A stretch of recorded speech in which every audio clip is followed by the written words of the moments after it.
Good morning. Hi, y'all. It is Stacy. We are loving my veteran. Hi, y'all. This is Stacy. Good morning. We are loving my veteran, and this is walking in my shoes this morning. And we're going to talk about the right to have honesty because we all have our rights, and honesty is one of them. So we have that right to get honest honesty and give honesty in return and not say things that we don't mean. So that's kind of a big deal this morning that we talk about that and just being upfront and straightforward. So before we get started, I want to say first of all, everybody who was on the Zoom last night, thank you. It was a lot of fun.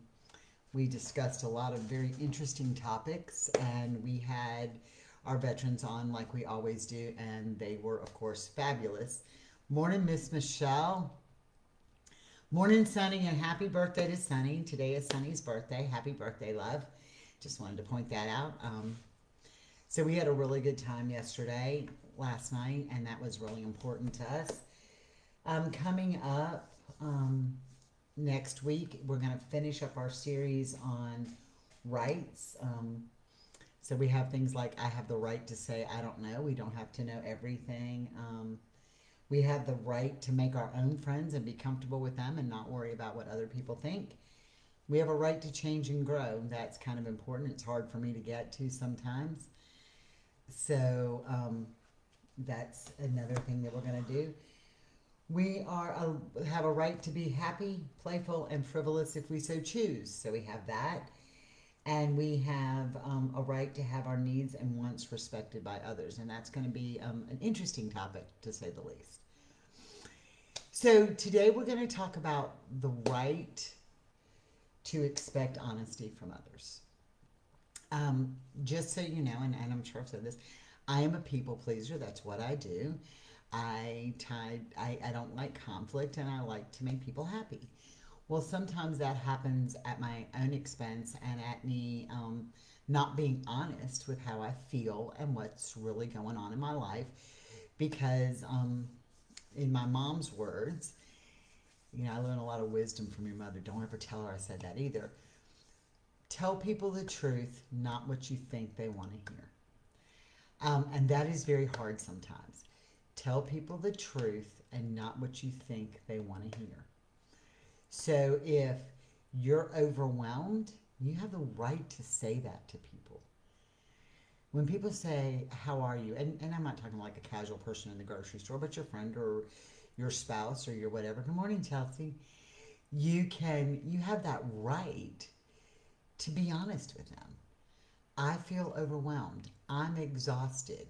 I'm tired. I'm whatever. It doesn't have to be what they want to hear.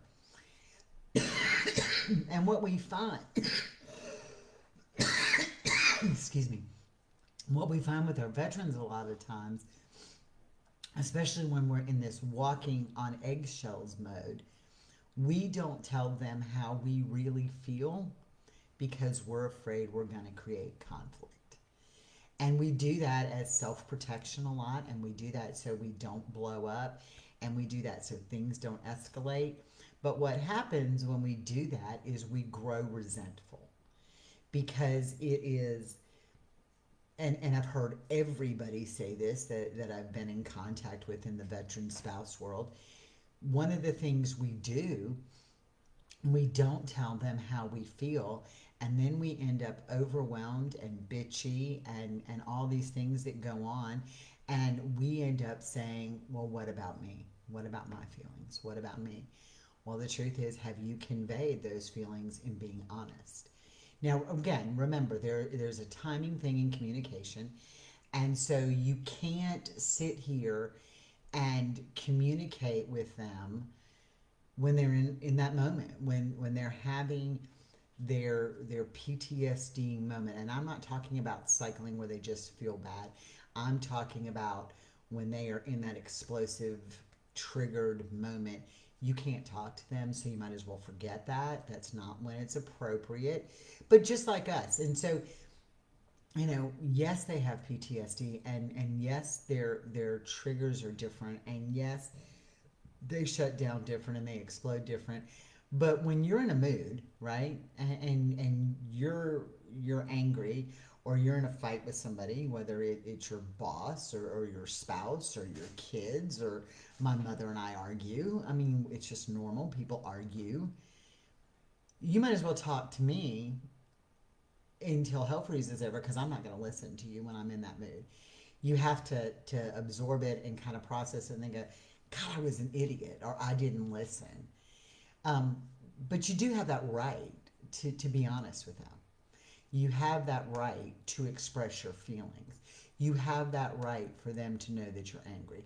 Because if you don't share that right, they don't know, and they're just traveling down this little path.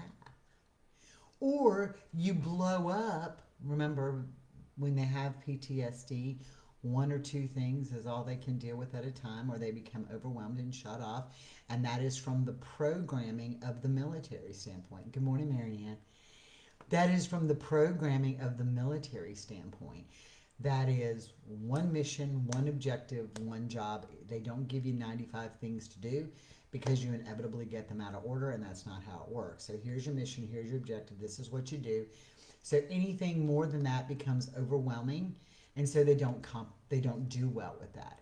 So you can't go in and say, I'm tired, I'm this, I'm that, and you can't just give them general.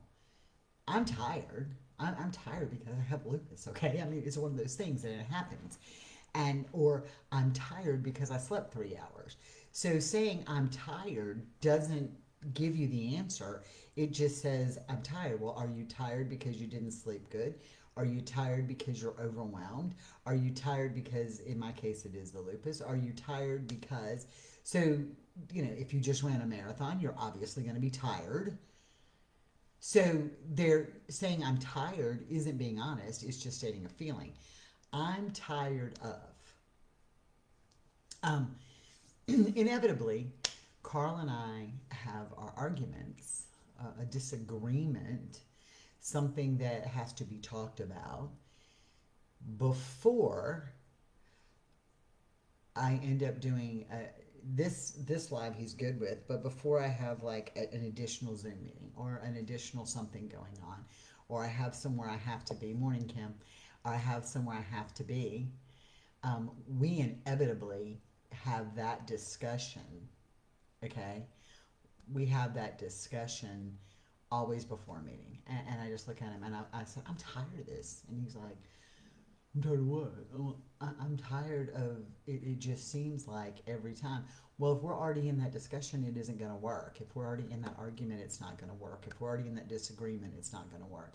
So afterwards, you have to go back and sit back and say, look, it seems like to me that every time I have this going on, something happens and we get into this, and this is what happens. And so it's specific, and then they understand it. And yes, Michelle, we have to identify that feeling, because just being tired doesn't identify it. It is very hard for us to be specific, and it is very hard for us to be, we try to be generalized. But if you're not specific, remember, they're military, they're detail oriented. It's the thing that they do, it's what they were programmed to do. So when you give a general statement, I'm angry, I'm tired, I feel hurt, that's too broad. What did they say that hurt you? Specifically. And remember, one or two items, because again, they don't comprehend past that. So we have that right to be honest. We have that right to give that. They also have that right to be honest. Okay? So a lot of times we'll go to them, and I'll go to Carla, and you can tell something's bothering him, right? And I'll say, honey, what's the matter? And he's like, nothing. And I just kind of look at him, because I know there's something bothering him, right? And he knows that I know. I mean, I live with the man. He knows that I know there's something bothering him, just like he knows when there's something bothering me. Well, when I would say nothing to him, he'd be like, fine, right, okay, whatever. Or here we go again. Those were always his words. Instead of saying what's really bothering me, I would say nothing, or he would say nothing. And we didn't communicate well. It creates that doubt and that lack of trust. Well, what we ended up doing is, let's say it was something that only I could work out in my head. It was something going on with me. It had nothing to do with him. It had something to do with me.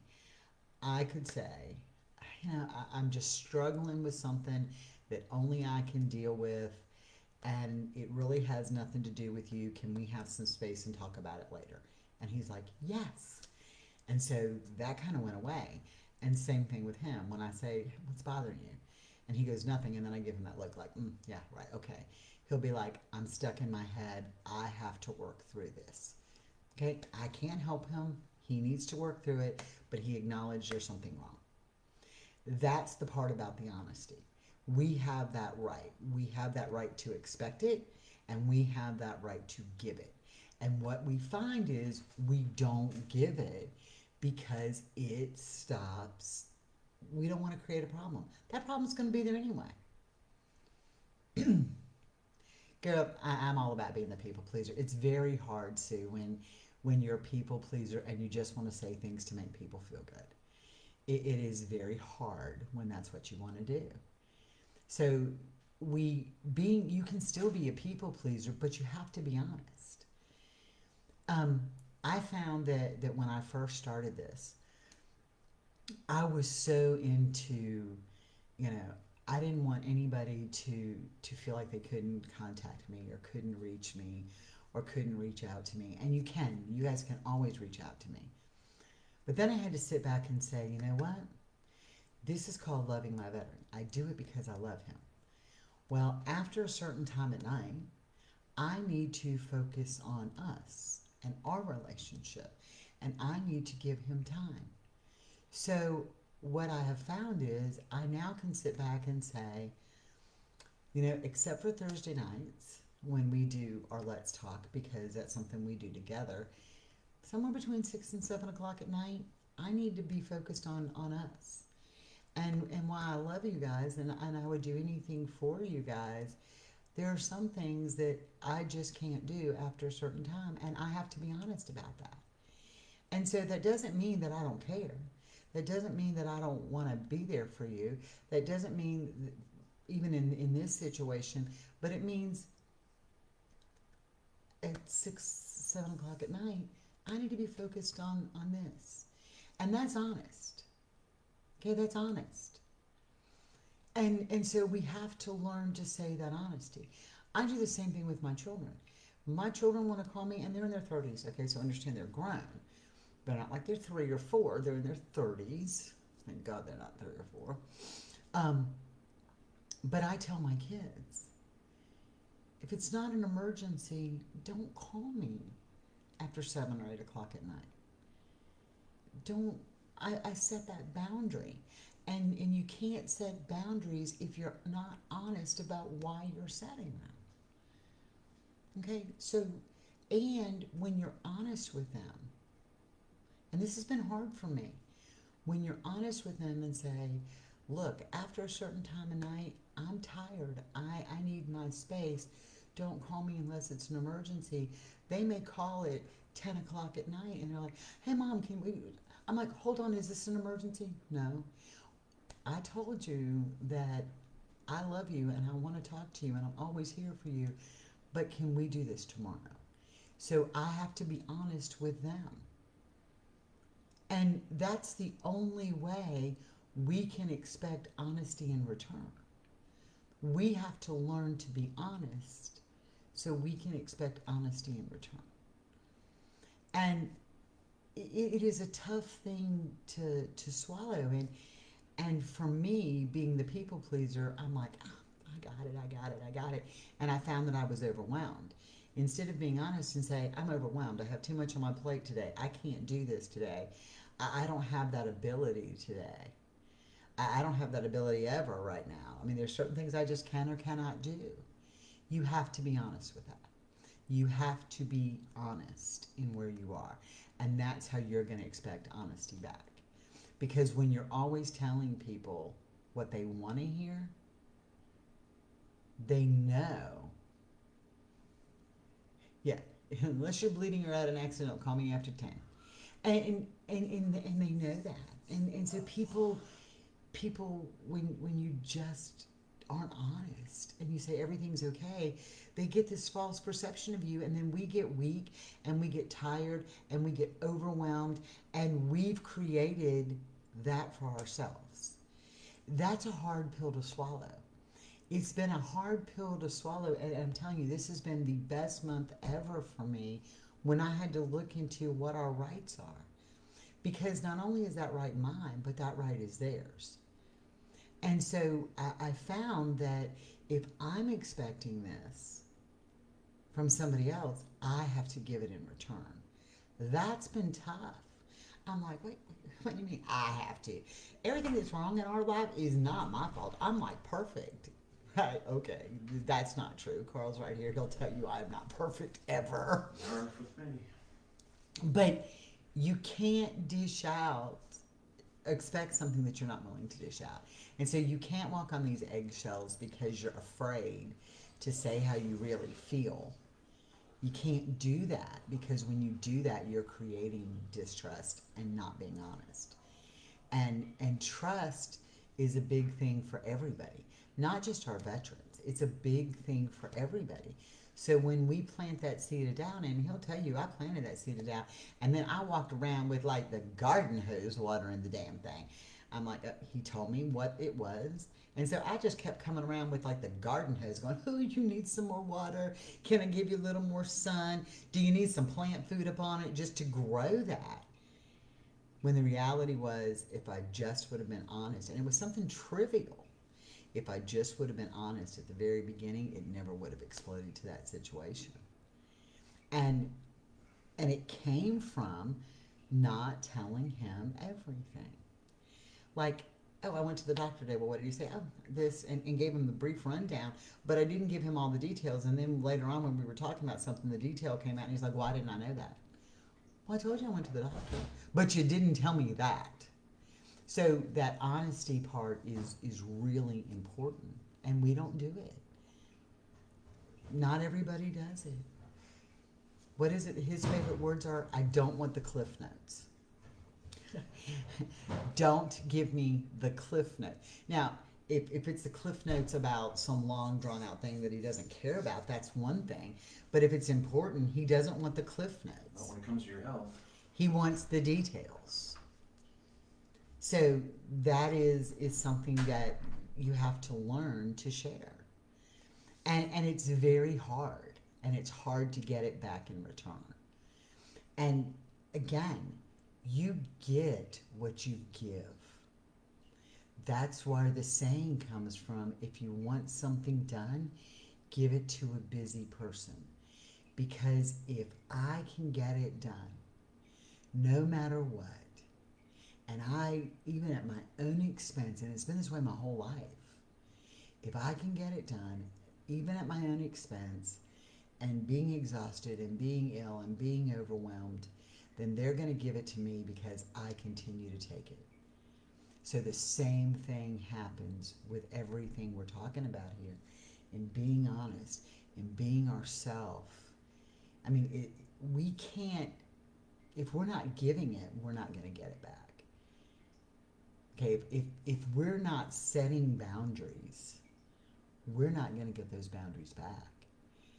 And that happens because, again, and this has been, I guess if I had to theme this month, it was we go by the path of least resistance. We follow the path of least resistance. And why do we do it? Why do we let this go on? You see this blow up and this explosion in your mind going on and on and on, and you see this happening, and you're like, things have spiraled out of control, and things have done this and things have done that, because we've allowed things to go down the path of least resistance rather than step out and do something uncomfortable. When you step out and do something uncomfortable, your path of least resistance is going to change. And it might be uncomfortable the first 2 times or 3 times or 4 times. Remember, it takes 21 days to create a habit. So when you're consistent on that for 21, 30 days and you're not going to bend, because they're expecting you to bend. Everybody's expecting you to bend and go back to be the way you were. But when you're not going to bend anymore, guess what's going to happen? They're going to be like, "Ooh, I can't do that. She's not going to let that happen anymore."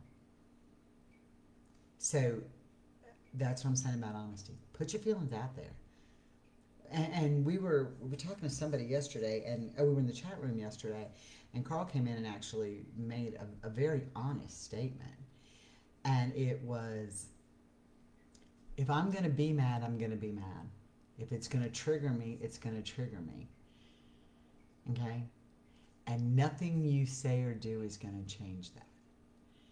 So if they're in a mood to be triggered, or they're going to be mad, or they're going to be whatever, it's going to happen regardless of what you say. So why not be honest at day one? Your whole feeling. And then expect the same in return. And that's how it works. And it is very time consuming. Y'all, this doesn't happen overnight. This is behaviors that we have learned, most of it our whole life. So when I've said before, we all bring baggage. This is the baggage I brought. I didn't just become a people pleaser when I met Carl. I've been a people pleaser my entire life. At my own expense most of the time. I was between, it was my junior and senior year in high school, and we were on a family trip for 3 weeks. Right? So we come back, and we've been in the motorhome, and we come back, and we had a screened-in porch on the house, and I saw like freaking jars of pickled pig's feet or whatever on the porch. I'm like, the heck? It was some guy that didn't have a pot to pee in or a window to throw it out of, because, I rescued everybody. I was the rescuer. Like, I brought in my mom said I brought in every stray vagrant of a guy in my entire life into the house or into my life, because I could fix them. I was the fixer and the people pleaser.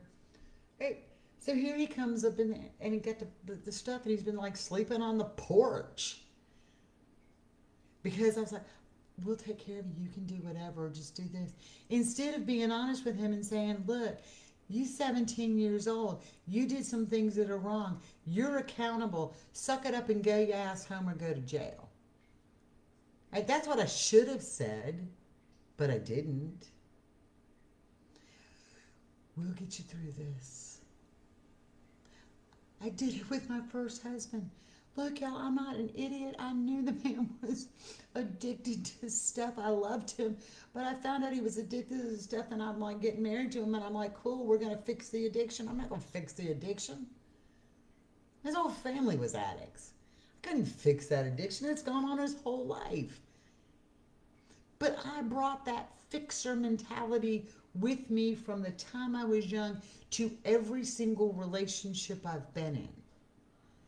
So this has been a learned behavior that I've learned over 50 years. So now I have to unlearn that behavior. And when I unlearn that behavior, I get better results. So there's so much of what we have in a PTSD relationship that we blame on PTSD, that honest to God is relationship issues because we're afraid we're going to trigger the PTSD. And that's the difference. Almost everything we have going on is a relationship issue, and we sit back. Wouldn't it? Your husband is taking the dogs to the pet store, going to them, big victory. You, amen, sister, you are right in that. I love it when they do something amazing and shocks the daylights out of you. So your victories, we all bring that baggage. PTSD is very real, and we all live with it. And that's why we're all here. And it does make them think different. And it does make the communication a little different in trying to work through it. And we do have PTSD moments, and there are times that they're on edge. Look, I'm going to tell you right now, when Carl saw that they're planning on using the National Guard to get everybody inoculated against this virus, whether we believe in the inoculation or not, that's on you. But when he saw that they were going to think about deploying 70,000 troops to make sure that we all got it, it put him in a space, okay? And that wasn't like a PTSD explosion. That is a PTSD thing, right? That was a PTSD thing that went on for him. So you have to understand there's relationship and there's PTSD. So is he a little more wound or on edge or in his own head? Yes, but that's not a PTSD moment. That's what I call a cycle. It's kind of where he's in that space, but it's not the blow up moment of trigger. All right, so he still has to be accountable and do what needs to be done. Now, I know that he's in that space today, and I know that. And I know that he's in that mood today, and I need to go to the grocery store and go to town. So guess what? I'm not asking him to go. I did ask him if he wanted to go, but I'm not expecting him to go because I already know that crowds and all that kind of stuff kind of put him on edge. If he's already on edge, why would I do that? But you know what? He was honest with me, and he said, I'll go if you want me to go, but, and I looked at him and I said, I got this. So here's the thing. If I said I have this, I can't come home being exhausted from being at the grocery store and being mad because he didn't go because I said, it's okay, I got it. So when you say it's okay, you got it, you got to mean it's okay, I got it. You can't say it's okay, I've got it, and be mad because they didn't do it. There goes the honesty. And that's where you create the issues. That's where you create the issues. If you say to him, if I would have said to him, I know you're in a space, but we really have a lot to do, and I really need you to go, but because you can't, I'll go, but I won't be happy about it. That's honesty. Right? That's honesty. Now, I really don't care about going by myself. It's not a big deal for me. But I can't come home being angry because I went by myself. Because I told him it was okay. That's the honesty that we have to give and expect back. And it's little honesty. We're not talking about major stuff here. We're talking about little stuff. If you tell them it's okay, it's okay. They don't read your mind. If you tell them, I want to do this, is that okay? And Carl's big thing is like at night he has to unwind, and so he wants a cigarette and wants to watch TV or play another game or whatever, and we're sitting on the couch and I want to eat. He's like, I want to finish a cigarette, is that okay? And I used to say, yeah, that's fine. And then I'd come in the kitchen and I'd be slamming the dishes down, and like you could hear me like the silverware on the plate. Well, it's not. It wasn't okay, but I told him it was. So what did that create? That created an issue. It created him putting out the cigarette that I told him was okay if he had, storming in here, fixing his plate in the same storming way that I was in, and then we sat down and had dinner, and we were both already in a mood. So no, the truth would have been, when he said, is that okay, should have been, I really need to eat now. If you want to finish that, that is on you, but I'm going to go ahead and eat. And I couldn't have been mad because I ate by myself, or I started to eat without him. That's the honesty. And when we don't, and those are the little things that I'm talking about, when we're not honest about the little things, it creates an explosion. And that's important, that we understand that. We have to be honest in our feelings and how the PTSD affects us. We have to be honest in what we're saying. We have to stop with the path of least resistance and understand there may be conflict in getting to our final resolve.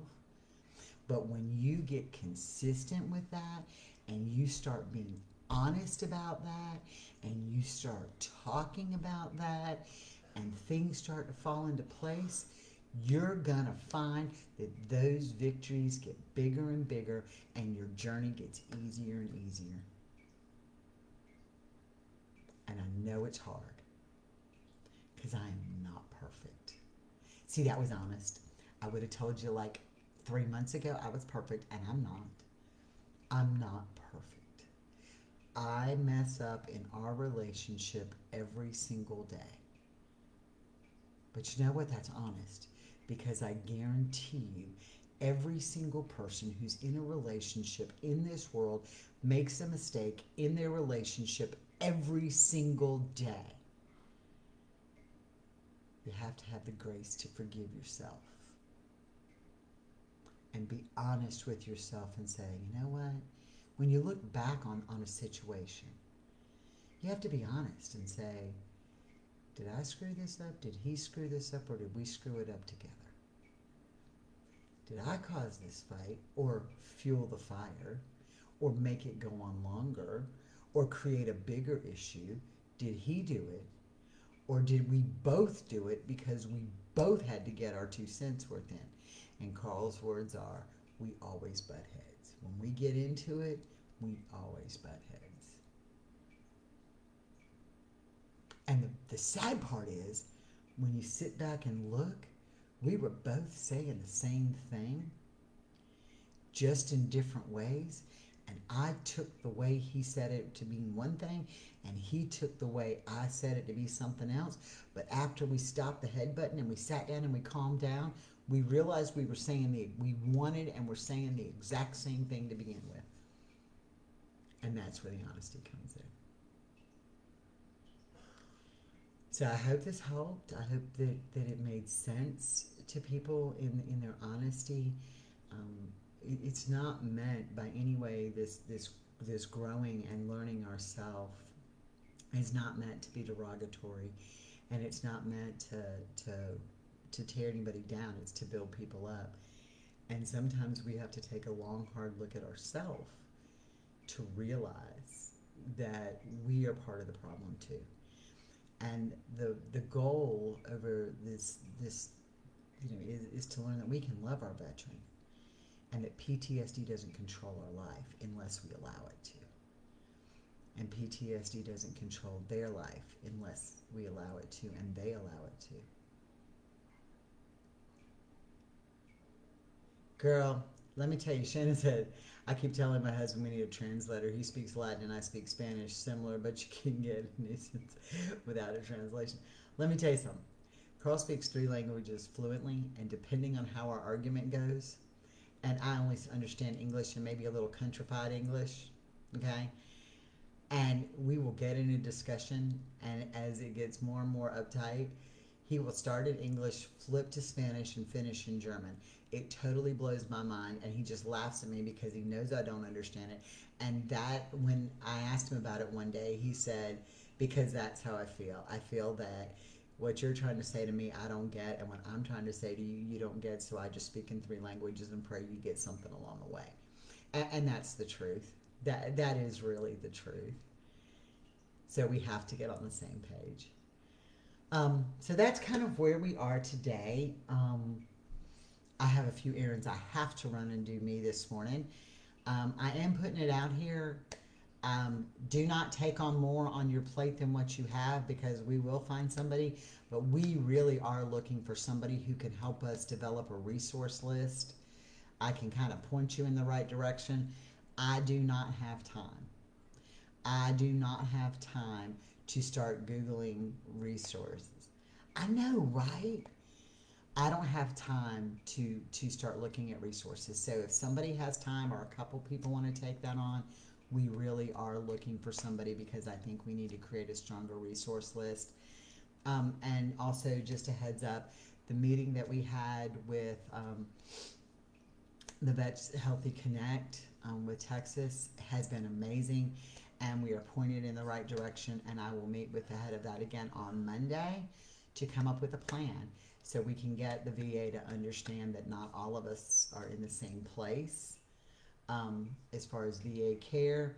And one other thing, and this is super, super, super important, if you're veteran, from Desert Storm on, you need to go to Burn Pit 360 and absolutely get them in that database. I cannot emphasize this enough, because we had Vietnam era veterans that were exposed to Agent Orange, that it's now 30, 70, 40, 50 years down the road, they're seeing the side effects of the Agent Orange. If you don't get your veteran registered on that registry and those side effects start appearing 20 and 30 years later, they have to be in that database. It is absolutely do it now. Nakia's probably can speak on that better than anybody can, because some of the side effects that her Richard experienced in Vietnam from Agent Orange are coming to light over the last 5 or 6 years. Absolutely go to Burn Pit 360 on Facebook. You can go to the VA website, and there's also stuff on Burn Pit Registry. Get registered right now. It is critical. All right, that's all the time I have, because I have a doctor's appointment in a few minutes. I'm Stacy. This has been Walking in My Shoes, and we are loving my veteran. Have a blessed day. Bye. I'm sure that's what you popped.